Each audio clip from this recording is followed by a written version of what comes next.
వచ్చింది. కానీ last year గూడా ఒక సబ్జెక్ట్ చెప్పడానికి దేవుడు కృప చూపించారు. అప్పుడు చాలా భరించారు నా వాయిస్‌ని నన్ను. సో, కొంచెం ఈ సబ్జెక్ట్ అయ్యే వరకు కూడా కొంచెం మీరు ఓపికతో ఉండాలని ఆశపడుతున్నాను. ఓకే. Thank you. మనం క్లాస్‌లోకి వెళ్దాము. ఈ క్లాస్ సిస్టర్ థంబ్ సింబల్ పెట్టారు. ఓకే. నిజమనమాట. ఓకే. ఈ క్లాస్ ఏంటి అంటే మనం ఫస్ట్ సబ్జెక్ట్ ఎవరైనా నేమ్ చెప్తారా? హలో! మర్చిపోయారా?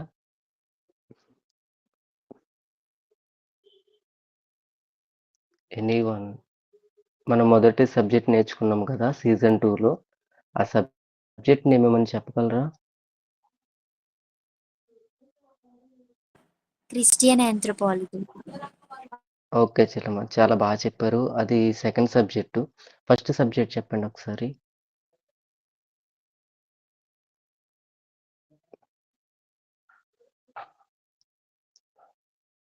హలో! అదేంటి అందరూ మొదటి నుంచి ఉన్నారు కదా! గాడ్స్ రెవల్యూషన్ అన్నయ్య. Thank you so much. ఏంటి అంటే మనిషికి ఉన్న సహజమైన లక్షణం ఏంటి అంటే ఇప్పుడున్న జనరేషన్‌లో మెయిన్ అనమాట. సడెన్‌గా ఏదైనా క్వెషన్ అడిగినప్పుడు వెంటనే రిసీవ్ అవ్వదనమాట. కొంచెం టైం పడుతది. అదే టైంలో ఏదో ఆలోచిస్తూ ఉంటాము. సో, కొంచెం టైం పడుతది. ఇబ్బందేం లేదు. దాని నుంచి మనం బయటికి రావాలి. ఓకే. గాడ్స్ రెవల్యూషన్ తర్వాత సబ్జెక్ట్ వచ్చేప్పటికి సిస్టర్ చెప్పారు. Christian anthropology. చాలా అద్భుతంగా దేవుడి గురించి మొదటి దాంట్లో రెవల్యూషన్ గురించి చాలా బాగా నేర్చుకున్న ప్రత్యక్షత, దేవుని ప్రత్యక్షత. రెండో క్లాస్‌లో మనిషి గురించి, మనిషి యొక్క స్థితి గురించి, మనిషి యొక్క భావోద్వేగాల గురించి చాలా బాగా నేర్చుకుంటూ వచ్చాము.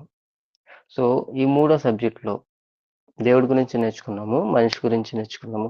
ఇప్పుడు ఎక్లెషియాలజీ లేదా ఎక్లేషియా సంఘము తెలుసు కదా!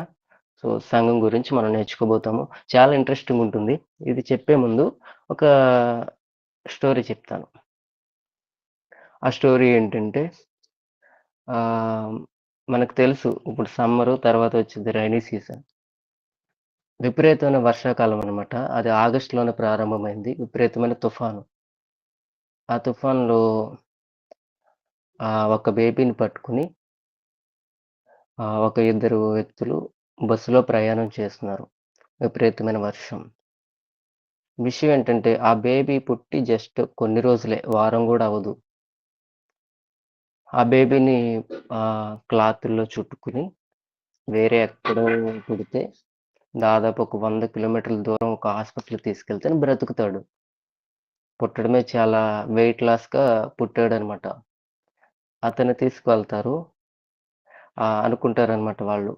విషయం ఏంటంటే, వాళ్ళకి దేవుడి గురించి తెలీదు. ఆ ఇద్దరు వ్యక్తులకి. ఒక వుమెన్, ఒక మెన్. వాళ్ళప్పుడు ఒక విషయం ఒక దగ్గర దేవుడికి సంబంధించిన కొన్ని విషయాలంటే ఆహ్, ఇమేజెస్ కనపడినప్పుడు వాళ్ళు భయంతో కోరుకుంటారు. దేవుడా! నువ్వు ఈ బేబీని బ్రతికిస్తే ఆహ్, నీకు ఈ విధంగా నేను చెల్లించుకుంటాను. లేదా ఈ విధంగా ఈ బేబీని బ్రతికిస్తే సాక్షిగా ఉంటాడన్నట్టు. తీసుకువెళ్లారు హాస్పిటల్‌కి. బేబీ బ్రతికాడు. తర్వాత పెరుగుతూ ఉన్నాడు. అయితే విషయం ఏంటంటే, వాళ్ళు చేసిన మొక్కనేది మర్చిపోలా. చేస్తూ ఉన్నారు. బ్రతికించాడు గదా దేవుడు. ఏ దేవుడంటే మనం నమ్ముతున్న యేసుక్రీస్తే. అయితే మొక్కయితే చెల్లిస్తున్నారు కానీ, ఆ దేవుడిని అంగీకరించలా. విషయం ఏంటంటే, ఆ బేబీలో మాత్రం ఏదో మార్పు. బయట పిల్లలందరూ గూడా చాలా హ్యాపీగా ఒకళ్ళకొకళ్ళు కలిసి వా వాళ్ళ యొక్క గేమ్స్‌లోను, వాళ్ళ ఆటపాటల్లో ఉన్నారు. కానీ ఇతనికి మాత్రం జనాల్లో కలవడం అనేది అలవాట్లేదు. ఎప్పుడు గూడా లోన్‌లీగా, సింగిల్‌గా తన ప్రపంచం తనదే. అలా పెరుగుతూ ఉన్నాడు. అయితే ఆ ఇద్దరు వ్యక్తులు అతనికి అమ్మమ్మ, తాతయ్య అవుతారు. వాళ్ళేంటంటే పూర్తి విగ్రహారాధన చాలా. సో, ఆ విధానంలోనే ఈ బేబీ కూడా పెరుగుతూ వచ్చాడు. పెరుగుతూ వస్తూ అదే విధానంలో జీవిస్తూ వాళ్ళని పూజిస్తూ, వాళ్ళని ఆరాధిస్తూ, వాళ్ళని వెంబడిస్తూ ఉండేవాడు. కానీ లోపల ఒక భయమనమాట. ఒక విధమైన విధానం ఏంటి అంటే ఆహ్, నన్నెవరో చూస్తున్నారు. నేను ఇతరులతో కలవలేకపోతున్నాను అనే ఒక ఆలోచన చిన్నప్పటి నుంచి. అలా వస్తూ ఉన్నాడు. అలా ఎదుగుతూ ఉన్నాడు. జీవితంలో అకస్మాత్తుగా తెలియని ఒక భారం, తెలియని ఒక కొన్ని ఆలోచనలో మార్పు. ఇదంతా జరగడానికి కారణం ఏంటి అంటే కొంచెం బ్యాక్‌కెళ్దాం. ఆ బేబీ పుట్టడానికి ముందు ఒక కారణం జరిగింది. ఏంటి అంటే వాళ్ళ మదర్ ఎవరైతే ఉన్నారో ఆవిడ పూర్తిగా విగ్రహారాధన చేసే ఆవిడ. చాలా విపరీతంగా ఆళ్ళకున్న పరిస్థితులను బట్టి. వాళ్ళ మదర్ తర్వాత వాళ్ళ హస్బెండ్ ఉంటారు గదా! వాళ్ళ హస్బెండ్ వాళ్ళంటే వాళ్ళ అమ్మగారు ఆవిడకి అత్తయ్య అవుతారు కదా! వాళ్ళ అత్తయ్య గారు చనిపోయే పరిస్థితి. అప్పటికి ఈ బేబీ పుట్టలేదు. మ్యారేజ్ అయ్యి కొన్ని నెలలవుతుంది. చనిపోయే పరిస్థితి. అప్పుడు వాళ్ళ అత్తయ్య గారు ఏం చేసేవారంటే ఈ బేబీ ఆ మదర్ కడుపులో ఉన్నాడు. అప్పుడేం జరుగుతదంటే ఆవిడ మరెలా తెలిసిందో తెలీదు కానీ పూర్తి విగ్రహారాధన అయినా కానీ వాళ్ళ అత్తయ్య గారు వాళ్ళ హస్బెండ్ అంటే ఈవిడకి మామయ్య అవుతారు. ఆయనేం చేసేవారంటే పూర్తి విగ్రహారాధన. ఎలాంటి విగ్రహారాధన అంటే, ఆ గ్రామంలో పశువులకి ఏదైనా హాని జరిగితే, లేదా పశువులు సరిగ్గా తిండి తినకపోతే, ఆ గ్రామంలో ఉన్న వ్యక్తులందరూ కూడా అతని దగ్గరకొచ్చి మీ అందరికి ఐడియా ఉండుంటది. ఇప్పుడు వాళ్ళకి ఐడియా లేదు. ఇప్పుడైతే అందరూ మెడిసిన్స్ వాడతారు. ఒకప్పుడు ఏం చేసేవాళ్ళంటే, పల్లెటూరుల్లో గేదెలు గానీ, జంతువులు గానీ ఫుడ్ సరిగ్గా తీసుకోపోతే అంటే గడ్డి తీసుకోపోతే ఏం చేసేవాళ్ళంటే కొంచెం గడ్డనేది తీసుకొచ్చి పచ్చగడ్డి, దానికి మంత్రాలేపిచ్చేవాళ్ళు. సో, వీళ్ళ మామయ్య గారు ఏం చేసేవాళ్ళంటే ఆ మంత్రాలేసేవారు. అంత విగ్రహారాధన. అయితే అప్పుడేం జరిగిందంటే, వాళ్ళ అత్తయ్య గారు చావు బ్రతుకుల్లో ఉన్నారు. చనిపోతారు. Final stage.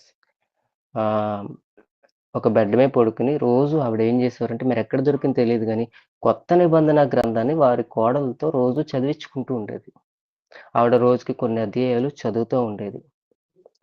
సో, మరదేమైందో తెలీదు కానీ, ఆవిడ రోజు చదివించుకుంటూ అలాగే చనిపోయింది. అప్పటికి ఆ కుటుంబంలో ఎవ్వరు కూడా మార్పు చెందల. కానీ కొన్ని రోజులకి దేవుని కృప ద్వారా ఆ కోడలు, వాళ్ళ హస్బెండ్ అంటే వాళ్ళ అత్తయ్య గారోళ్ళ కొడుకు ఇద్దరు కూడా మారుమనసు పొందారు. అయితే ఎప్పుడు కూడా వాళ్ళిద్దరూ ఆహ్, దేవుడి గురించి ఎక్కువ ఆలోచించలేదు. కానీ మారుమనసు పొందారు. ఈ తర్వాత గురించి ఇందాక మనం చూసాము. ఈ బాబుకి సీరియస్ అయింది. అతన్ని తీసుకువెళ్ళడం, దేవుని దగ్గర ఒక కోరిక అంటే బ్రతికించమని అడగడం ఇదంతా జరుగుతూ వచ్చింది. ఆ తీసుకెళ్ళిన ఇద్దరు ఎవరంటే వాళ్ళ అమ్మమ్మ, తాతయ్య. ఇందాక చనిపోయింది ఎవరంటే వాళ్ళ నానమ్మ గారు. ఓకే. క్లారిటీ గదా! అయితే ఏం జరిగిందంటే ఆ వ్యక్తిలో మార్పనమాట. నేనెందుకు ఇలా సెపరేట్‌గా ఉంటున్నాను? నాలో ఏదో తెలియని భయం. నన్నెవరో చూస్తున్నారు. ఆ వ్యక్తి జీవిస్తూ ఉన్నాడు. అయితే ఆ వ్యక్తి దేవుడిని కనుక్కోల. చాలా మంది దేవుళ్ళున్నారు కదా! వీళ్ళే దేవుళ్ళని వాళ్ళు వెంబడిస్తున్నారు. ఎందుకంటే అతనున్నది విగ్రహారాధన పరిస్థితిలో. చాలా రోజులకి ఆహ్, ఇంటర్మీడియేట్‌కొచ్చాడు. ఇంటర్ చదువుతున్నాడు. అతనికి తెలియకుండానే ఒక ఆశ ఎవరినో వెంబడిస్తున్నానని. అతనిలో తెలియకుండానే ఒక భారం, ఒక బాధ్యత ఎవరినో స్తుతించాలని. సో, అతను మెల్లిగా ఆహ్, నిజమైన దేవునికి దగ్గరవ్వడం ప్రారంభించాడు. అప్పటి వరకు విగ్రహారాధన విపరీతంగా చేసిన వ్యక్తి ప్రారంభిస్తూ ఎంత ఒక కొన్ని సంవత్సరాలు అయిపోతూ వచ్చింది. అయినా కానీ ఎప్పుడు ఎవరు గూడా వాళ్ళకి ఆ వ్యక్తికి ఎవరు గూడా నిజమైన దేవుని గురించి సరిగ్గా చెప్పలా. కానీ తనలో ఉన్న భారం దేవుడికి దగ్గర చేస్తూ ఉంది. అతనిలో మార్పు ఇంకా బలమవుతుంది. ఆ బలం ఏమైందంటే అతన్ని యేసుక్రీస్తుకి దగ్గర చేసింది. అతనికి తెలియకుండానే తన ఇంటర్మీడియేట్ ఏజ్ నుండే తన ఫ్రెండ్స్ ఉంటారు కదా పక్కన, వాళ్ళకి తనకు తెలిసిన వ్యక్తులకి యేసుక్రీస్తు గురించి చెబుతా ఉండేవాడు. ఆ సందర్భంలోనే ఆ ఆత్మ ప్రేరేపణతో అతను దేవుని స్తుతించడానికి కొన్ని పాటలు కూడా రాస్తూ ఉండేవాడు. అతని జీవితం అలా కొనసాగుతుంది. అప్పటికి కూడా యేసుక్రీస్తుని నమ్ముకోవాలి, రక్షణ తీసుకోవాలని ఆ వ్యక్తికి తెలీదు. ఏ వ్యక్తి చెప్పలేదు. రక్షణ తీసుకుంటేనే అంటే మారుమనసు పొందితేనే నాకు నిత్య జీవం ఉంటుంది. ఇలా బ్రతికినంత సేపు నేను ఇలాగే ఉంటాను. నాలో మార్పేముండదు అని తెలీదనమాట. సో, కానీ ఆ వ్యక్తిని దేవుడు వాడుకుని, దేవుడు ప్రేరేపణ చేత మారుమనసు పొందుకోవాలనే ఓకే. సారీ. సో, మారుమనసు పొందుకోవాలనే ఆలోచన అతనిలోకి దేవుడు భారాన్ని పెట్టారు. ఆ తర్వాత ఏమైందంటే, వెంటనే అతను రక్షణ తీసుకున్నాడు. అయితే రక్షణ తీసుకోకన ముందు ఒక కార్యం జరిగింది. ఏంటి అంటే, అతను రక్షణ తీసుకోకన ముందు ఒక మినిస్ట్రీని అతను ప్రారంభించడం జరిగింది. యవనస్తుల కోసం. ఆ మినిస్ట్రీ ప్రారంభించిన జస్ట్ 2 నెలల్లో ఒక వ్యక్తి రక్షణ తీసుకోవడం జరిగింది. ఆ వ్యక్తే ఈ మినిస్ట్రీని ప్రారంభించిన వ్యక్తి. సో, అతను ఇప్పుడేం చేస్తున్నాడంటే, 'knowing your alpha, finding your omega' అనే సీజన్ 2లో 3వ సబ్జెక్ట్ ఎక్లెషియాలజీ. కొంతమంది యవనస్తులకి ఈ సమయంలో టీచ్ చేస్తూ ఉన్నాడు. సో, ఇది ఎందుకు చెప్పాను అంటే, నన్ను మహిమపరచుకోవడానికి, ఘనపరచడానికి కాదు. దేవుణ్ణి స్తుతించడానికి, మహిమపరచడానికి. ఎందుకు ఈ విషయం చెప్పాను అంటే, టెస్టిమోనీ కాదు. ఒక వ్యక్తి గురించి మనం అర్థం చేసుకోవడానికి మొదటి నుంచి మనం ఎలా అయితే వచ్చామో పరిస్థితుల గురించి, సంఘము అంటే ఎక్లెషియాలజీ లేదా ఎక్లెషియా గురించి మనం నేర్చుకోవాలంటే, మనకు స్థానిక సంఘం ఎప్పుడు నిర్మించబడింది అని తెలుసుకుంటే సరిపోదు. అసలు సంఘం ఎక్కడ ప్రారంభమైంది? సంఘం ఎవరితో ప్రారంభమైంది? సంఘం ఎందుకు ప్రారంభమైంది? సంఘానికి ఉన్న ఉద్దేశ్యం ఏంటి? అనే ఆలోచన తెలుసుకుంటే సంఘం చాలా అద్భుతంగా ఉంటదండి. సంఘంలో అద్భుతమైన మార్పు ఉంటుంది. ఈరోజు కొన్ని క్వెషన్స్ మన ముందు ఉంటవి. యాక్చువల్లీ ఇది ఇంట్రడక్షన్ క్లాస్. కొంచెం ఫ్యూచర్‌లో అంటే నెక్స్ట్ క్లాసెస్‌లో మనం టీచ్ చేయబోయే విషయాలను ఈరోజు నేను మీకు క్లుప్తంగా తెలియజేయడానికి ప్రయత్నిస్తాను. నా వాయిస్ బ్రేక్ అయితే కొంచెం చెబుతూ ఉండండి. ఓకేనా? కట్ అయినా వెంటనే రియాక్ట్ అవ్వండి. ఓకే. అయితే మనం కొన్ని విషయాలు చూద్దాం. మనందరికీ తెలుసు, మనందరం గూడా ప్రతి వారం మందిరానికి వెళ్తాం. అంటే చర్చ్. దాన్నే మనం తెలుగులో సంఘం అంటాము. అయితే సంఘం అంటే ఏంటసల? ఓకే. ఈ విషయం చెప్పే ముందు ఇంకొక విషయాన్ని మీకు క్లియర్ చేసి నేను ముందుకు వెళ్తాను. విషయం ఏంటంటే ఈ సబ్జెక్ట్ యాక్చువల్లీ నేను తీసుకుంటా అనుకోలేదు. ఈవైఎంలో కొన్ని రూల్స్ అండ్ రెగ్యులేషన్స్ ఉంటవి. చాలా కఠినంగా ఉంటవి. అది ఏంటంటే ఎట్టి పరిస్థితిలో నీకొచ్చినా రాకపోయినా నువ్వు నేర్చుకుని ఇతరులకు నేర్పించాలి. సో, ఆ యొక్క అవకాశం నాకొచ్చింది. ఏంటి అంటే కొన్ని సబ్జెక్ట్స్ అనేవి డిజైన్ చేయడం. ఈ సీజన్‌లో 7 సబ్జెక్ట్స్ చేయాలి. 7 సబ్జెక్ట్స్ కూడా 6 సబ్జెక్ట్స్ కంప్లీట్ అయిపోయినాయి డిజైన్ చేయడం. 7థ్ సబ్జెక్ట్ ఏం పెట్టాలిరా ఆలోచిస్తున్నప్పుడు ప్రార్థన చేసుకొని తిప్పుతూ ఉంటుంటే ఎక్లెషియాలజీ అని దొరికింది. సర్లే 6 అయిపోయినాయి కదా! 7థ్‌ది ఇది పెట్టేద్దామని పెట్టడం జరిగింది. విషయం ఏంట్రా అంటే ఆ 6 సబ్జెక్ట్స్ కవర్ అయిపోయినాయి. టీమ్‌లో ఒక్కొక్కళ్ళు తీసేసుకున్నారు. తీరా చూస్తే ఇచ్చింది నాకే ఈ సబ్జెక్ట్ వచ్చింది. అప్పుడు అనిపించింది. అరే! నేనేదో నార్మల్‌గా ఇచ్చాను. కానీ దీన్నే ఇచ్చారా నాకు అనుకున్నాను. విషయం ఏంటంటే నేను తర్వాత ఈ సబ్జెక్ట్ నాకు రాదు కదా! ఎలాగా అని నేర్చుకోవడం ప్రారంభించాను. కొన్ని రోజులకి తర్వాత అర్థమైందేంటంటే నేననుకోవడం కాదు. దేవుడు ఏదైతే ఎవరికివ్వాలో అదే ఇచ్చారేమో అనిపించింది. ఎందుకంటే ఈ సబ్జెక్ట్ నేర్చుకుంటుంటుంటే నాకు ఏ విషయాల నిమిత్తం అయితే భారం ఇచ్చారో అటువంటి విషయాలు ఈ సబ్జెక్ట్‌లో కనపడుతూ వచ్చినాయి. చాలా హ్యాపీగా అనిపించింది. సో, ఇంకా మంచిగా టీచ్ చేయడానికి అవకాశం వచ్చింది అనిపించింది. ఓకే. ఆ సబ్జెక్ట్స్ గురించి చూద్దాము. ఓకే. మనం ఇప్పుడు ఈ యొక్క ఇంట్రడక్షన్ క్లాస్‌లో మనం నేర్చుకునే ఈ యొక్క థర్డ్ సబ్జెక్ట్‌లో మనం నేర్చుకునే విషయాలు ఏమిటి అంటే, మొదటిది ఎక్లెషియాలజీ. సంఘ శాస్త్రం గురించి చూస్తాము. ఒక 2, 3 క్లాసెస్‌లో. రెండవ టాపిక్ వచ్చేప్పటికి క్రిట్స్ అంటే విశ్వాస నియమాలు. చాలా బావుంటది. చాలా ఇంట్రెస్టింగ్.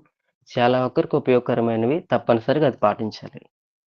మూడవది ఏంటి అంటే యాక్ట్స్. అంటే అపోస్తలులకు అంటే శిష్యులు యేసుక్రీస్తుని వెంబడించిన శిష్యులున్నారు గదా! నమ్మకమైన వారు. వారి గురించి మనం నేర్చుకుంటాం. చాలా బావుంటుంది. చాలా ఇంట్రెస్టింగ్ ఉంటుంది. మనకెంతో మాదిరికరమైనది. తర్వాతది ఇప్పుడు మనందరం గూడా ఫేస్ చేస్తున్న చాలా తలనొప్పి తెస్తున్న ఒక సంఘటన. అదేంటంటే కల్ట్స్. అపార్థమైన బోధలు లేదా తప్పు బోధలు వాటి గురించి మనం నేర్చుకోబోతున్నాము. చాలా బాగుంటుంది. చివరిగా ప్రాఫెసీస్, ప్రవచనాలు, వాగ్దానాలు ఇలా రకరకాలుగా ఇప్పుడు మనం వింటూ ఉన్నాము, చూస్తూ ఉన్నాము. వాటి గురించి ఒక క్లియరెన్స్‌లోకి మనం వస్తాం, ఒక క్లారిటీలోకి. సో, ఈ విషయాలు ఈ థర్డ్ సబ్జెక్ట్‌లో మనం టాపిక్ వైస్‌గా నేర్చుకోబోతున్నామనమాట. ఇప్పుడు కొన్ని క్వెషన్‌లని మీ ముందు ఉంచుతూ నేను టాపిక్‌లోకి వెళ్తాను. మొదటిది సంఘం. అసలు సంఘం అంటే ఏంటి? ఎవరైనా రెస్పాండ్ అవుతారా? ప్లీజ్.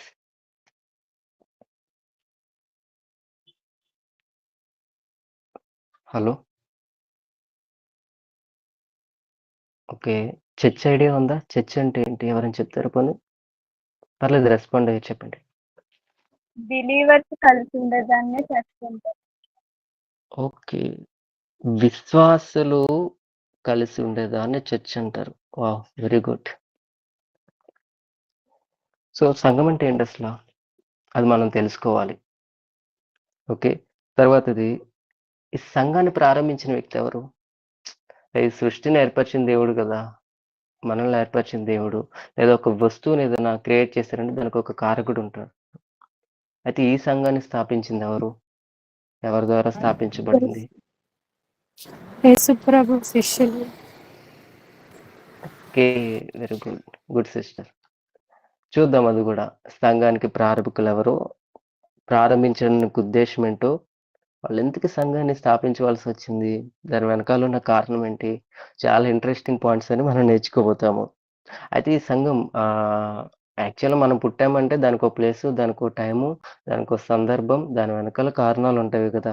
మరి సంఘానికి కూడా ఉంటాయి కదా! ఎక్కడ ప్రారంభించబడింది? ఎప్పుడు ప్రారంభించబడింది? ఎలా ప్రారంభించబడింది? నేర్చుకుందాం.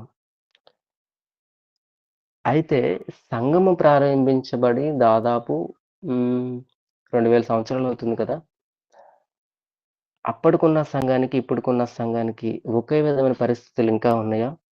ఏమైనా మార్పులు జరిగాయా? లేదా అప్పుడున్న సంఘంలో ఉన్న మార్పులేంటి? లేదా అప్పుడున్న సంఘం యొక్క పరిస్థితి ఏంటి? అన్నది మనం చూద్దాము. అవును సిస్టర్. యాక్చువల్లీ బైబిల్‌లో కూడా మనకి న్యూ టెస్టమెంట్‌లో కొన్ని సంఘాల గురించి చూస్తాము. వాటి గురించి కూడా మనం ఈ సబ్జెక్ట్‌లో చూడబోతాము. తర్వాతది ఆ సంఘం అనేది మనందరికీ తెలుసు. ఆ విషయాల్లో చెప్తున్నాను. సంఘం అనేది కొంతమంది వ్యక్తులతో ప్రారంభించబడి కొన్ని కోట్ల మంది వరకు వ్యాప్తి చెందింది. ఇంక్లూడింగ్ ఇక్కడున్న మనందరం కూడా దాని ద్వారానే రక్షించబడ్డాం. అయితే ఇక్కడి వరకు ఎలా వ్యాప్తి చెందింది? సోషల్ మీడియా ద్వారా? లేదంటే టీవీ ఛానెల్స్ ద్వారానా? కాదు గదా! సో, దాని వెనకాల ఉన్న ప్రాసెస్, దాని వెనకాల జరిగిన పరిస్థితుల గురించి మనం నేర్చుకోబోతాము. చాలా బావుంటుంది హిస్టరీ. అయితే సంఘం అంటున్నాం గదా! మరి ఆదివారం చర్చ్‌కి ఒక 1,00,000 మంది ఎళ్లారంటే, 1,00,000 మంది గూడా సంఘంలో ఉన్నట్టేనా? ఆలోచిద్దాం. సంఘంలో ఎవరుంటారు? అసలెందుకుండాలి సంఘంలో? ఒకటి ఆలోచిద్దాం. మనకు ఎగ్జామ్ ఉంది. ఎగ్జామ్ కోసం మనం ఏం చేయాలి అంటే చదవాలి. టైమ్ స్పెండ్ చేయాలి. ఎగ్జామ్ హాల్‌కెళ్ళాలి. అంతకుముందు హాల్ టికెట్ తీసుకోవాలి. తర్వాత ఎగ్జామ్ రాయాలి. ఎవరి కోసం? మన కోసం. సంఘానికి ఎందుకెళ్ళాలి? ఎవరి కోసం వెళ్ళాలి? ఎందుకు వెళ్ళాలి? దానివల్ల మనకేమొస్తది? ఆలోచిద్దాం. మనలో చాలామంది సంఘం కోసం పని జేస్తారు. అసలు సంఘం కోసం ఎందుకు పని చేయాలి? మనం ఎలాంటి వాళ్ళమంటే, ఇంట్లో అమ్మా, నాన్న పని చెప్తే చేయము. అంటే అందరిని కాదులెండి నాలాంటోళ్ళు. సంఘానికెళ్ళి విపరీతంగా కష్టపడతారు. దేనికోసం? ఆలోచిద్దాం. ఓకే. సంఘం పని జేస్తే అంటే సంఘంలో పని చేస్తే ఏమొస్తది మనకి? ఆలోచించారా ఎప్పుడన్నా? దీవెనలు, ఆశీర్వాదాలు అని చెప్పొద్దు. సారీ. So, okay. ఒక బహుమతులొస్తాయి. ఎవరిస్తారది? ఎప్పుడిస్తారు? దేనికిస్తారు? ఇవ్వాల్సిన అవసరం వాళ్ళకేంటి? అయితే ఈరోజు ఒక క్వెషన్ ఇక్కడ. ఇన్ని క్వెషన్‌లో ఒక క్వెషన్ మనకే. నిజంగా నేను, నువ్వు సంఘంలో ఉన్నామా? ఉన్నట్టు నటిస్తున్నామా? ఆలోచిద్దాం. ఓకే. ఇంతా చెప్పాం కదా! అసలు సంఘం ఉద్దేశ్యం ఏంటి? సంఘం ఉద్దేశం అన్నా ఆదివారం ఆరాధన జరుగుతుంది. ఆరాధనలో ఏకీభించాలి. క్రమం జరుగుతుంది. క్రమంలో ఏకీభించాలి. వర్షిప్ జరుగుతుంది. వర్షిప్‌లో ఏకీభించాలి. ఆదివారం అయిపోతుంది. క్లోజ్. అదొక 1%. సో, మరి మిగతాది? సంఘం ఉద్దేశ్యం ఏంటి? అయితే ఒక ఆలోచన చేద్దాం. ఇంతా బానే ఉంది. మెయిన్ క్వెషన్ ఏంటంటే, అసలు సంఘానికి మనిషికి సంబంధం ఏంటబ్బా? మనిషికి సంఘం ఎందుకసల? అర్థమవుతుందా? మనకి సంఘానికి అసల అవసరం దేనికి? ఇప్పుడు ఆలోచిద్దాం. సంఘం ఏం జేస్తుంది? లేదా సంఘం ఎలా పనిచేస్తుంది? దేనికి చేస్తుంది? చేస్తే సంఘానికి ఏమొస్తుంది? ఓకే. అంటే సంఘం ఏం పొందుకుంటుంది అవి చేయడం ద్వారా? ఇదంతా మనకుండే డౌట్స్. ఇప్పుడు దేవుడి వైపు నుంచి మనం చూద్దాం.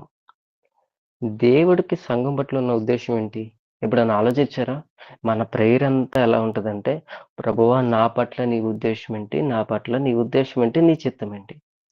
అలా ఎందుకు అనుకోవాలి? ప్రభువా నా తీసి మా పెట్టండి. మా అంటే సిస్టర్ ఇందాక చెప్పారు. విశ్వాసులందరూ సంఘంలో ఉన్నవారు అని. సో, మా పట్ల నీ ఉద్దేశ్యం ఏంటి? అంటే సంఘం పట్ల నీ ఉద్దేశ్యం ఏంటి? ఎప్పుడైనా ఆలోచించారా? ఆలోచిద్దాం. చాలా మార్పొస్తది ఆ క్వెషన్ మనకు మనం ప్రశ్నించుకుంటే. అయితే ఒక ఆలోచన. సంఘం 2000 సంవత్సరాల క్రితం ప్రారంభమైంది. బానే ఉంది. ఫర్ ఎగ్జాంపుల్ జస్ట్ మీకు అర్థమవుతే చెప్తున్నాను. ఈవైఎం ప్రారంభించి 3 సంవత్సరాలవుతుంది. అయితే ప్రారంభించినప్పుడు చాలా ఒక 5, 6 ఉండేవారు. కానీ 3 సంవత్సరాలుగా ఎంతోమంది ఈవైఎంలోకొస్తూ ఉన్నారు, వెళ్తూ ఉన్నారు. ఎన్నో మార్పులు జరుగుతున్నవి. ఎన్నో ప్రతికూల పరిస్థితులు, ఎన్నో సంతోషకర పరిస్థితులు, ఎన్నో దుఃఖ దినాలు. ఎంతోమంది వారి సమయాన్ని, వారి ఆరోగ్యాన్ని కొన్ని విషయాలను త్యాగం చేస్తూ వచ్చారు. ఈవైఎం ఇక్కడి వరకొచ్చింది. ఓకే. మరి సంఘం 2000 సంవత్సరాల క్రితం ప్రారంభమైంది. మరి మన వరకెలా వచ్చింది? పనిచేసిన వారు ఎవరైనా ఉన్నారా సంఘం కోసం? ఓకే. చూద్దాం. సంఘం కోసం త్యాగం చేసిన వారు ఉన్నారంటారా? సంఘం కోసం తన జీవితాలను అర్పించిన వారు ఉన్నారంటారా? ఈజీగా చెప్పాలంటే సంఘం ఎలా నిర్మించబడుతూ వస్తుంది ఇంకా? How it is possible? అసలు ఎవరు నిర్మిస్తున్నారు? ఆలోచిద్దాం. నిర్మిస్తూ వస్తున్నారు. ఒకళ్ళు నిర్మిస్తున్నారు. క్వెషన్ ఏంటంటే ఎందుకు నిర్మిస్తున్నారు?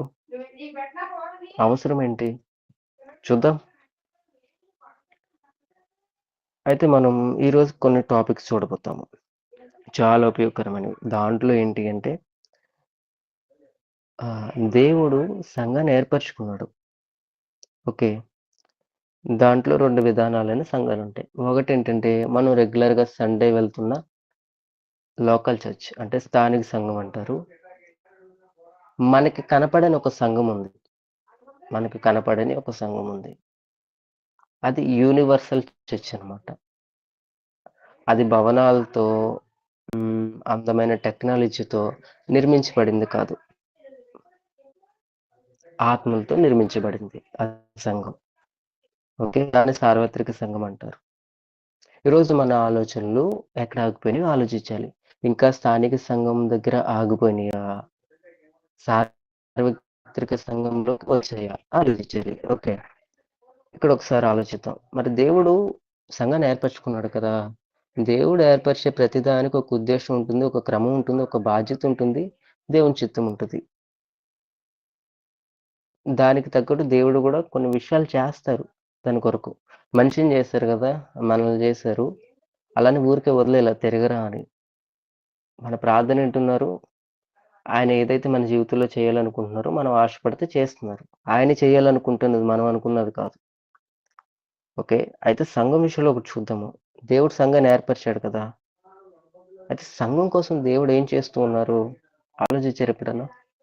మనదంతా ఎలా ఉంటదంటే నేను దేవుని కోసం ఏం చేస్తున్నాను? దేవుని కోసం ఏం చేస్తున్నాను? ఓకే. బావుంది.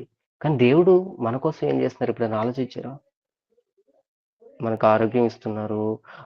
నాలెడ్జ్‌ని ఇస్తున్నారు. ఇయి కాదు. సంఘం కోసం ఏమిస్తున్నారు? ఏం చేస్తున్నారు? ఆలోచిద్దాం. చాలా బాగుంటుంది. ఇప్పుడు ఒక క్వశ్చన్ ఇందాక అడిగిందే రిపీట్ చేస్తున్నాను. మనం సంఘంలో ఉన్నామా? ఓకే. సంఘంలో లేవనుకుందాం. ఒక చర్చికి వెళ్ళడానికి వాడికి ఏంటిది కొత్తగా వచ్చాడు. వాళ్ళని ఇంట్రడ్యూస్ చేసుకోవాలి. సంఘంలో భాగస్వామి ఇయన్నీ ఎక్కువైపోయినాయి ఈ మధ్యన. ఇతను మా సంఘ సభ్యుడండి. ఇతను పలానా మినిస్ట్రీ వాడు. పలానా ఫెలోషిప్ వాడు. అయితే దేవుడి సంఘము దానిలో కూడా మనం ఉండాలి కదా! ఉండాల్సిన దానిలోనే. స్థానిక సంఘంలో లేకపోయినా నీకొచ్చిన ఇబ్బంది లేదు. అంటే మనకొచ్చిన ప్రాబ్లమ్ లేదు కానీ, వెళ్ళాలి. అది మంచి పద్ధతి. అలాగని ఎళ్ళొద్దని కాదు. కానీ సార్వత్రిక సంఘంలో మనం ఉన్నామా? ఆలోచిద్దాం. అయితే ఈ సార్వత్రిక సంఘంలో ఉండడానికి అసలు మనం దానిలో ఎలా చేరాలి? ఎలా ఉండాలి? ఉండి మనం ఏం చేయాలి? ఆలోచిద్దాం. చాలా ఇంట్రెస్టింగ్ టాపిక్స్ అన్నమాట. సంఘం గురించి ఎన్నో విషయాలు మనకు తెలియకుండానే జరుగుతూ ఉన్నవి. దేవుడు ఎలాంటి వాడంటే ఆయన మనల్ని వాడుకుంటూ ఉన్నారు. ఒకసారి సారీ.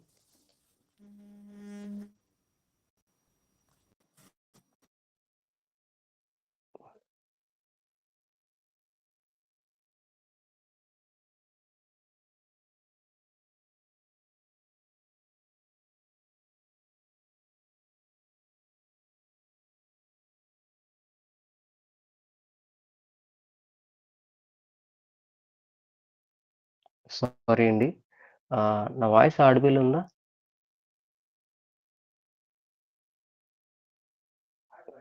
ఓకే. Thank you. ఇక్కడ ఒకొక ఆలోచన. ఇవన్నీ దేవుడికి సంబంధించి మనం ఆలోచిస్తున్నాము. ఫస్ట్‌లో స్టార్టింగ్ మన గురించి అయిపోయింది.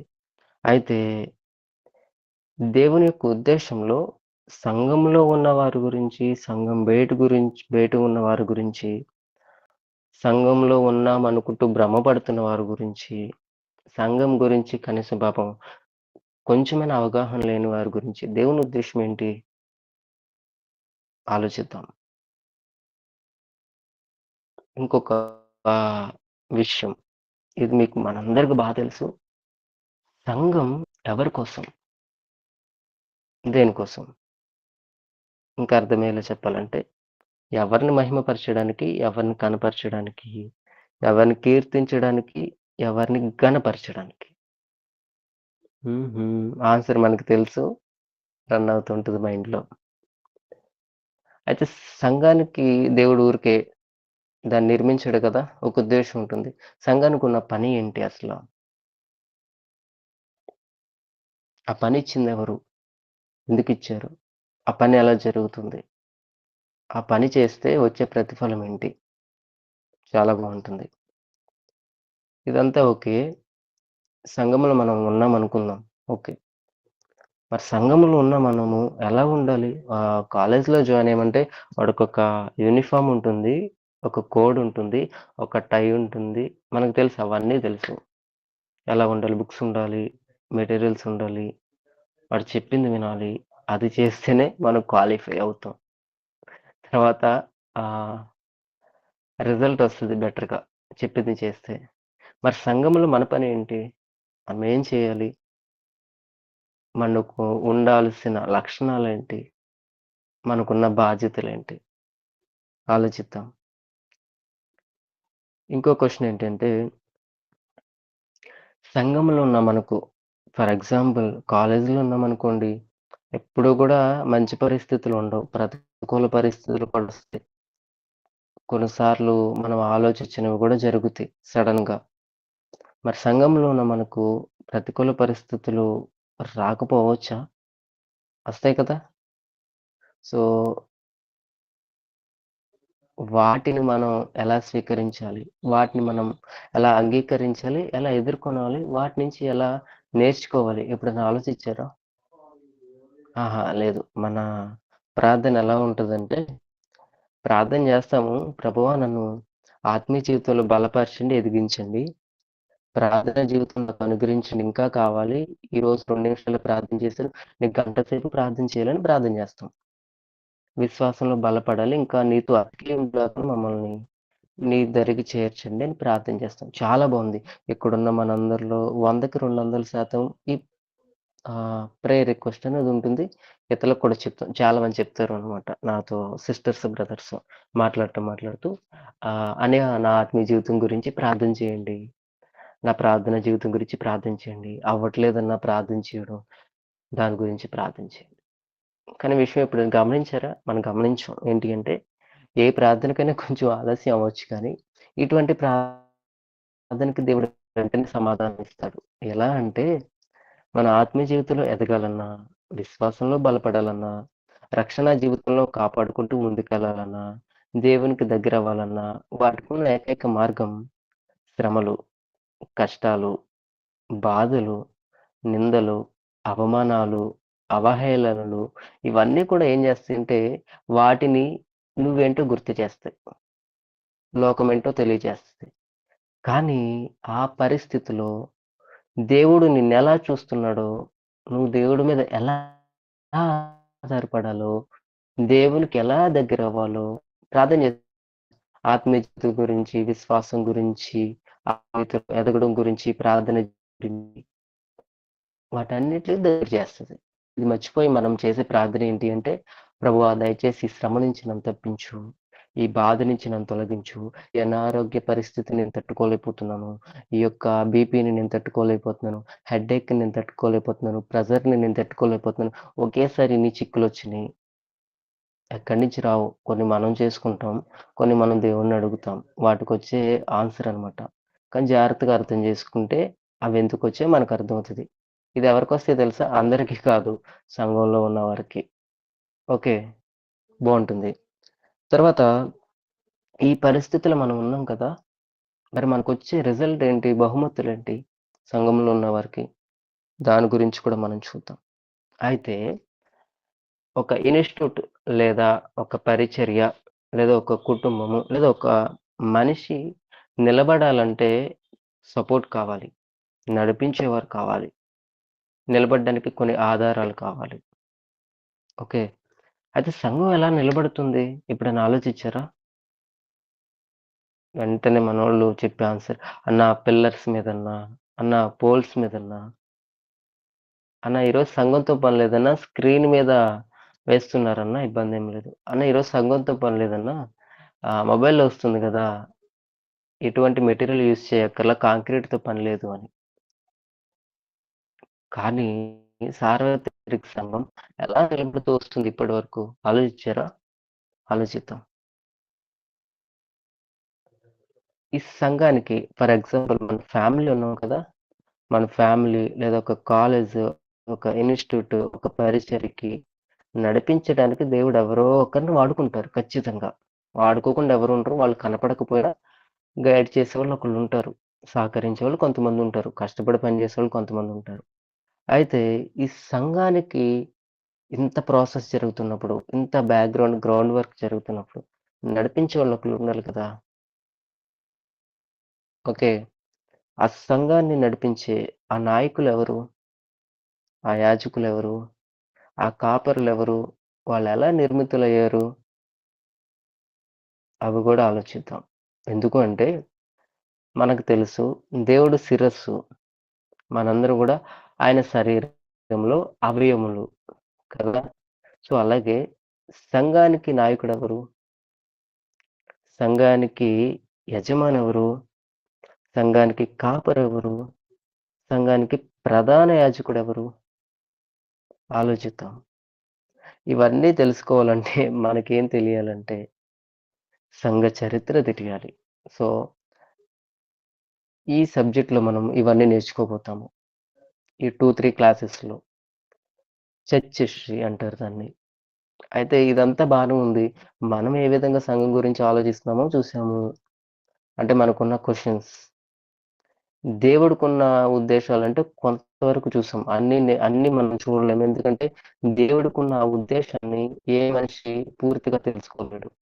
కొంతవరకే. అది కూడా దేవుడు తెలియచేసిన వరకు. అయితే ఇంకొక వ్యక్తిని వదిలేసాం మనం. ఆ వ్యక్తి ఏం చేస్తూ ఉంటాడంటే చెడగొడుతూ ఉంటాడు. నాశనం చేయడానికి ప్రయత్నిస్తాడు. ప్రతిదాన్ని కదుపుతా ఉంటాడు. మంచి జరుగుతుందంటే ఒప్పుకోడు. వెంటనే దేవుడి ఉద్దేశాలను మనిషి జీవితంలో జరగకుండా అడ్డుపడుతూ ఉంటారు. నేమ్ ఎవరైనా చెప్తారా? సాతానన్న. సూపర్. మనిషి ఆలోచనలోకే, దేవుని ఉద్దేశాలు ఓకే. మరి శాస్త్రం ఉద్దేశం ఏంటి? సంఘం పట్ల ఆలోచించారు ఎప్పుడు? మనకయ్యొద్దు. మనకేం కావాలంటే అర్రే! నా గురించి సాతాను ఏం ఆలోచిస్తున్నాడు? ఈరోజు నేను ప్రార్థన చేయలేదు. సాతాను వల్ల ఇబ్బందొచ్చింది. ఈరోజు నేను ఆరాధన చేద్దాం అనుకున్నాను. ఈరోజు బైబిల్ వాక్యం చదువుదాం అనుకున్నాను చర్చిలో. నాకు అవకాశం వచ్చింది. సడెన్‌గా ఫీవరొచ్చింది. ఇది ఖచ్చితంగా సాతానే పెట్టాడు. అనుకుంటాం గదా! అక్కడితో ఆగిపోయినాయి మన ఆలోచనలు. వద్దు. కొంచెం మెచ్యూర్‌గా వెళ్దాం ముందుకి. అయితే సాతానుకున్న ఉద్దేశ్యం ఏంటి? సంఘం పట్ల, సంఘంలో ఉన్న వారి పట్ల, సంఘ నిర్మాణం పట్ల నేనొక మాట చెప్తాను. ఈ సంఘ చరిత్ర చదువుతున్నప్పుడు ఈ మాట నేను పోయెట్‌గా రాయడానికి దేవుడు కృప చూపిచ్చారు. అదేంటంటే సంఘం అంటే 4 స్తంభాల లేదా 4 గోడల కట్టడం కాదు. సంఘం అంటే 4 ఆత్మల కట్టడం. ఓకే. సో, సంఘములో ప్రాముఖ్యమైనది ఏంటంటే నిర్మాణాలు కాదు, భవంతులు కాదు, మనం చూస్తున్న ఈ లోకాల విషయాలు కాదు. ఎవరు తెలుసా సంఘం అంటే? నేను, నువ్వు. కొన్ని కొన్ని విషయాలు చూస్తూ ముందుకు వెళ్దాం. మనం ఏమేమి ఈ యొక్క సంఘ చరిత్రలో, ఈ యొక్క ఎక్లెషియాలజీలో నేర్చుకోబోతున్నాము. పాసిబుల్ అయితే ఒకరు ఈ వెర్స్ చదవడానికి ప్రయత్నించండి. మత్తయి సువార్త 16వ అధ్యాయము 18వ వచనం.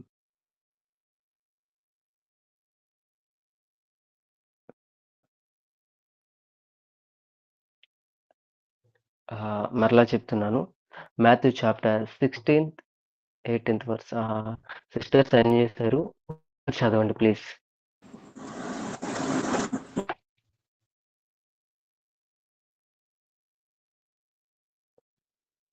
మరియు నీవు పేతురవు, ఈ బండ మీద నా సంఘమును కట్టుదువు.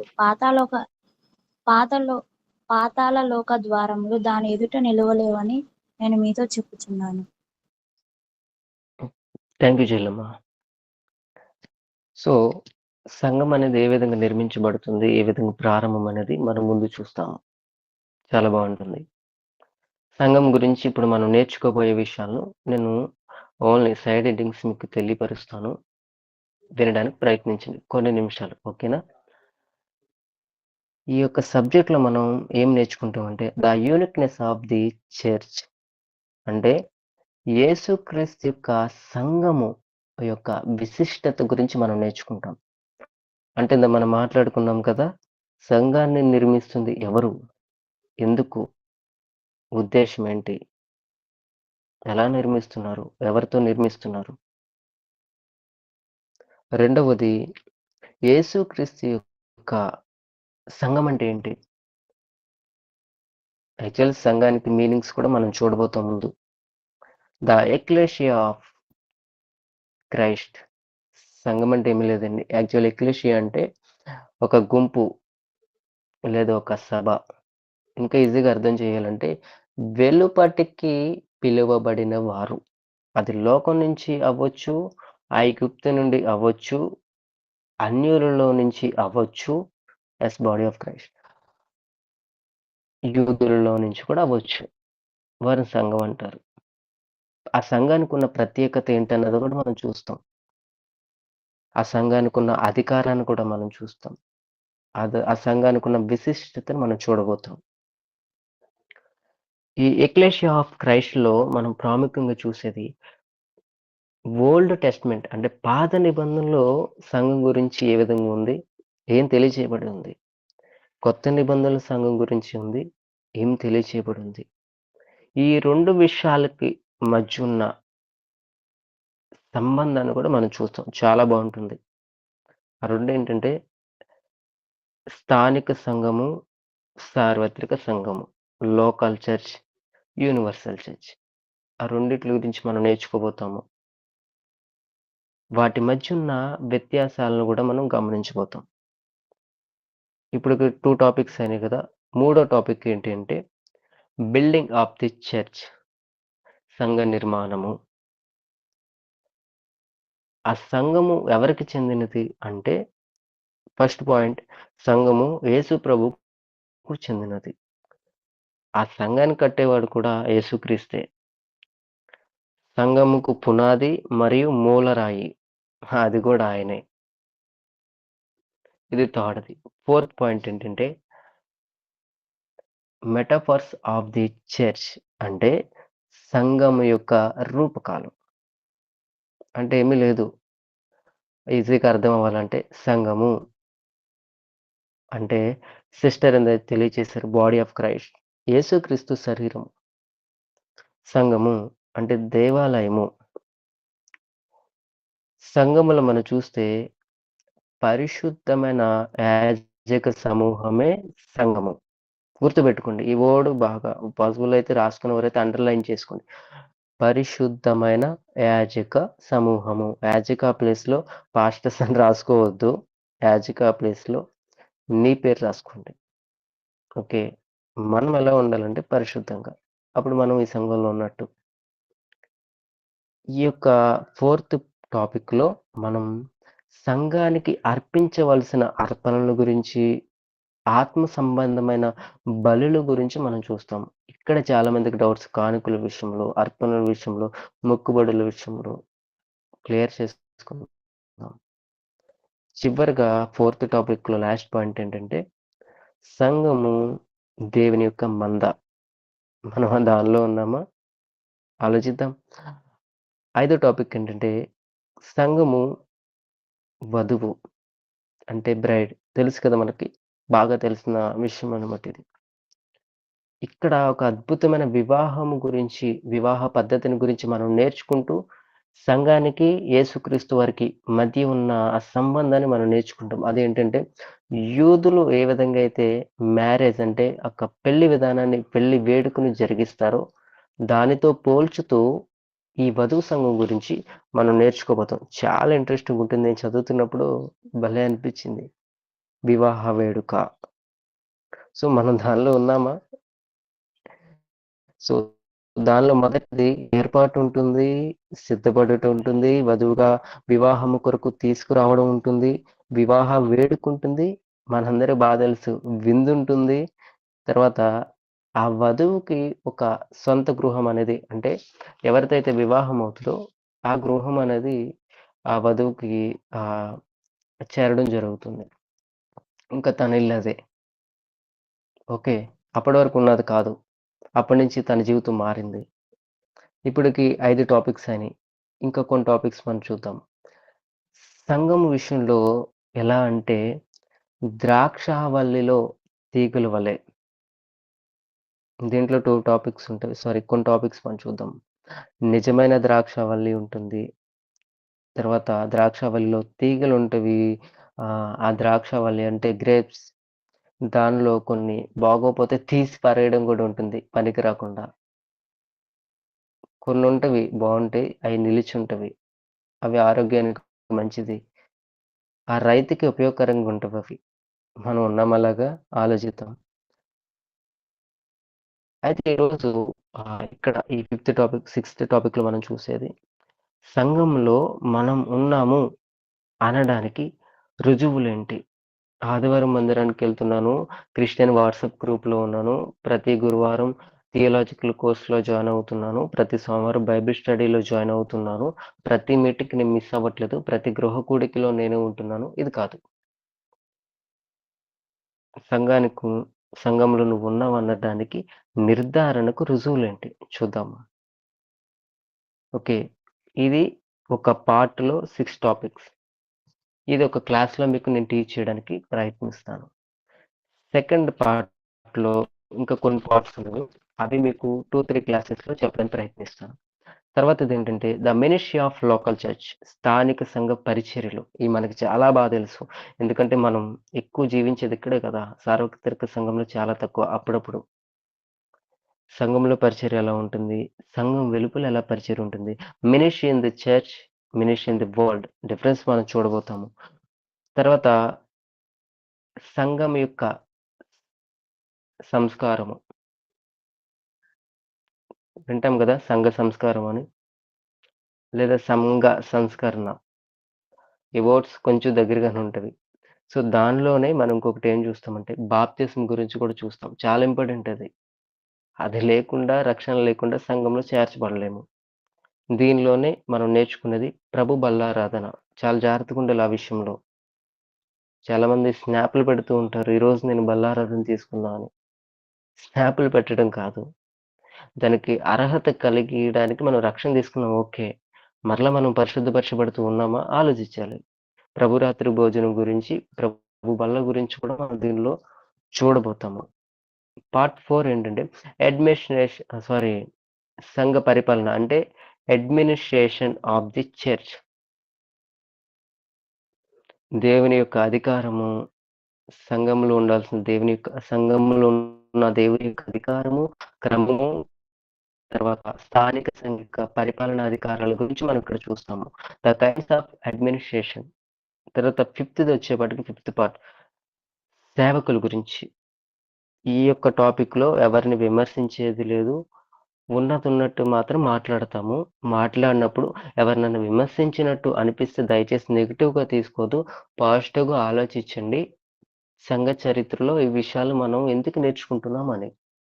అప్పుడు మనకు అర్థమవుతుంది మనం ఎక్కడున్నామని, ఎవరితో ఉన్నామని, ఎవరిని వెంబడిస్తున్నామని. ఓకే.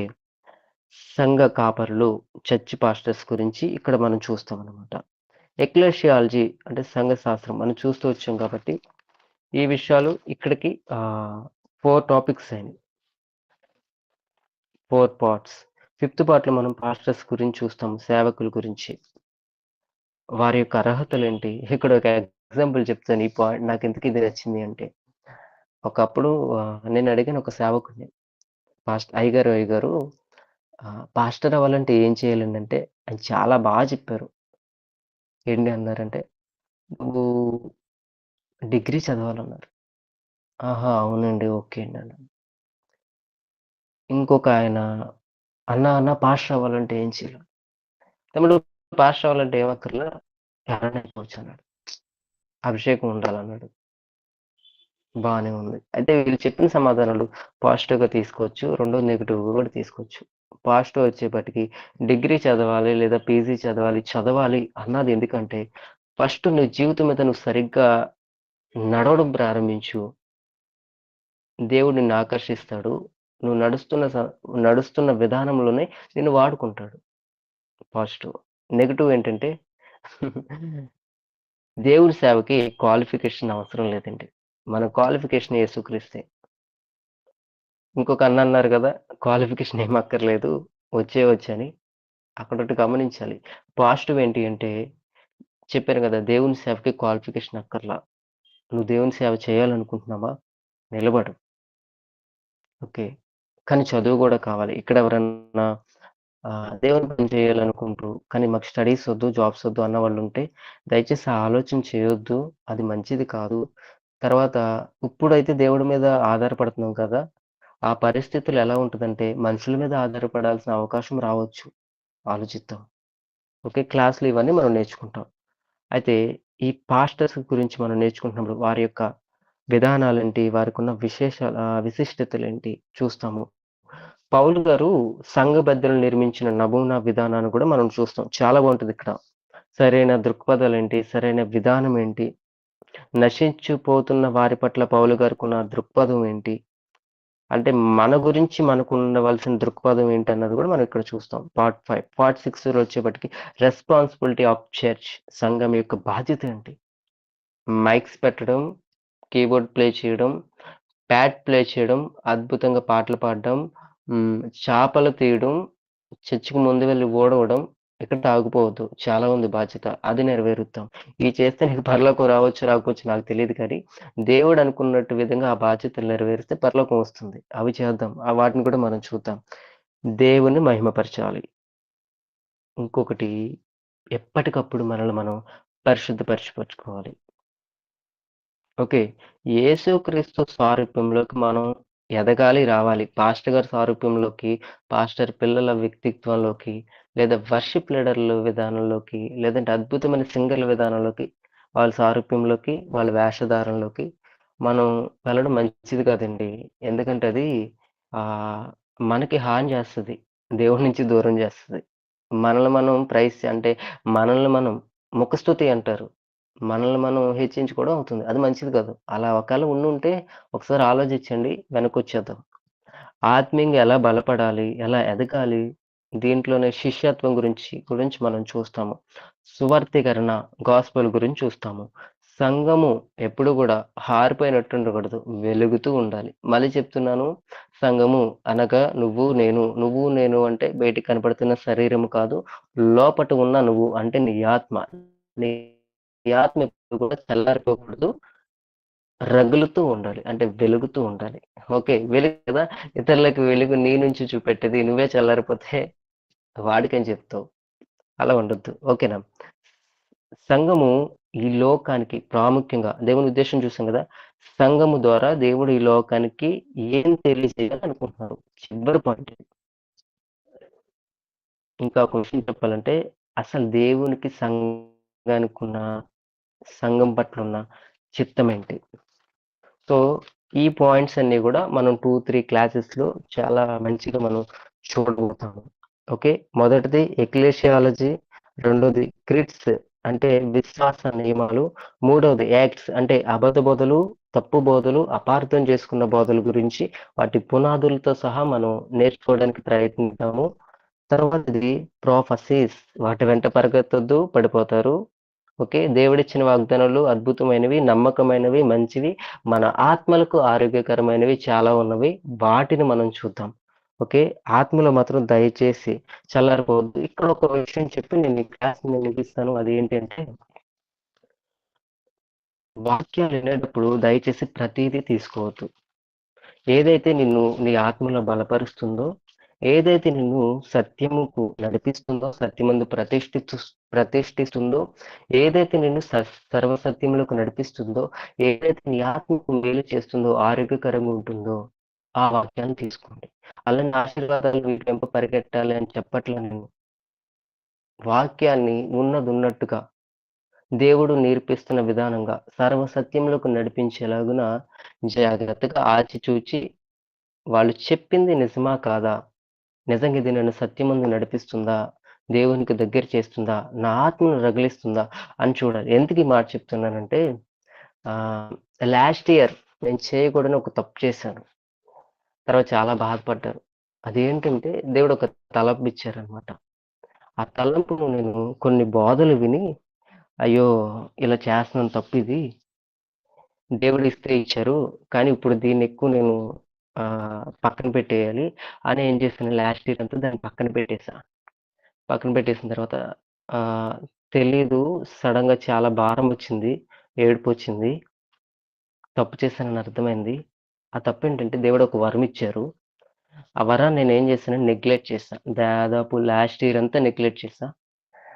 పశ్చాత్తాపపడ్డాను. ఎందుకు చెప్తున్నానంటే దేవుడు మీకు కూడా అందరికి ఇస్తారండి. కొన్ని వరాలివ్వచ్చు, తలంతులివ్వచ్చు, ఉపయోగకరమైన ఆలోచనలివ్వచ్చు, వివేచనవ్వచ్చు, జ్ఞానమివ్వచ్చు, టాలెంట్స్ ఇవ్వచ్చు, స్కిల్స్ ఇవ్వచ్చు, అభివృద్ధి ఇవ్వచ్చు, మిమ్మల్ని ఆశీర్వాదకరంగా ఉంచొచ్చు. కానీ వాటిని దయచేసి చెప్తున్నాను. ఎవరో బోధలు విని నెగ్లెక్ట్ చేసుకోవద్దు. నెగ్లెక్ట్ చేసుకోవద్దు. దేవుడిచ్చాడా దాన్ని కొనసాగించండి. నేనేం చేశానంటే కొన్ని బోధలు విని దేవుడు నాకిచ్చిందేంటంటే పాటలు రాయడము, ఇంకా కొటేషన్స్ రాయడం కొన్నున్నవి. అయితే నేనేం చేశానంటే పాటలు రాయడం అనేది నెగ్లెక్ట్ చేసి పక్కన పెట్టేసాను. అప్పటికొక 42 సాంగ్స్ రాసాను. కానీ వద్దింకా చాలులే ఇంకా వేరే దాని మీద దృష్టి పెడదాము. దేవుడిస్తే ఇచ్చాడు. దీంతో ఇబ్బంది లేదు. దేవుడు వాడుకోవాలంటే వాడుకుంటాడులే అన్న ఉద్దేశంతో ఉన్నాను. నెగ్లెక్ట్ చేశా. సడెన్‌గా అర్థమైందేంటంటే దేవుడు ఆత్మ ద్వారా ప్రేరేపిస్తున్నాడు. వరమిచ్చింది దేవుడు, నడిపించింది దేవుడు. కానీ నువ్వెవరు నిర్లక్ష్యం చేయడానికి? నువ్వెవరు పక్కన పెట్టడానికి? నీకిచ్చిన వరాన్ని బట్టి దేవుని మహిమపరచడానికి కాదు. ఈ దేవుని మహిమపరచడానికి కదా నీకిచ్చింది. కానీ నువ్వేం జేస్తున్నావు? నిన్నెవరు చెప్పారు నీకు నిర్లక్ష్యపరచమని? ఎందుకు వాళ్ళు వీళ్ళు చెప్పింది వింటున్నావు? నీ ఆత్మ ప్రేరేపణతో నేను ప్రేరేపిస్తున్నాను కదా! చాలా బాధపడ్డాను, ఏడ్చాను. తర్వాత అప్పుడే కొన్ని రోజులకి ప్రభువా నన్ను క్షమించండి. మీరు వరాన్నిచ్చి వెనక్కి తీసుకునేవారు కాదు కదా! సో, నాలోనే ఆ వరాన్నిచ్చి నమ్ముతున్నాను. సో, మరలా నీకిష్టమైతే నన్ను వాడుకోండి. దయచేసి నన్ను క్షమించండి ప్రార్థన చేశాను. కొన్ని రోజులకి ఒక అద్భుతమైన పాట, అంతకుముందు రాసిన పాటలన్నిటిలో గూడా అద్భుతంగా ఆయన నడిపిస్తూ వచ్చారు. ఇందాక మనం మాట్లాడుకున్నాం గదా! ఆత్మలో చల్లారిపోకూడదని. అప్పుడు ఈ పాట రాశాననమాట. ఎన్నో ఇచ్చావు అడిగిన వెంటనే బుద్ధిహీనుడాను మరచితిని. ఎన్నో ఇచ్చావు అడిగిన వెంటనే బుద్ధిహీనుడాను మరచితిని. పదే పదే నీవు నాకై ఆశ కలిగి నా ప్రతి పరిస్థితిలో నన్ను పలకరించినావు. పదే పదే నీవు నాకై ఆశ కలిగి నా ప్రతి పరిస్థితిలో నన్ను పలకరించినావు. నా దేవా నా ప్రభువా నీ చిత్తమే నా జీవిత గమ్యము.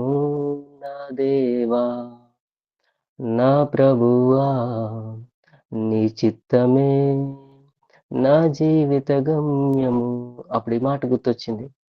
ఏ పాటి వాడను నన్ను పిలుచుటకు త్రోసివేయలేదే పనికిరానని. ఏ పాటి దానను నన్ను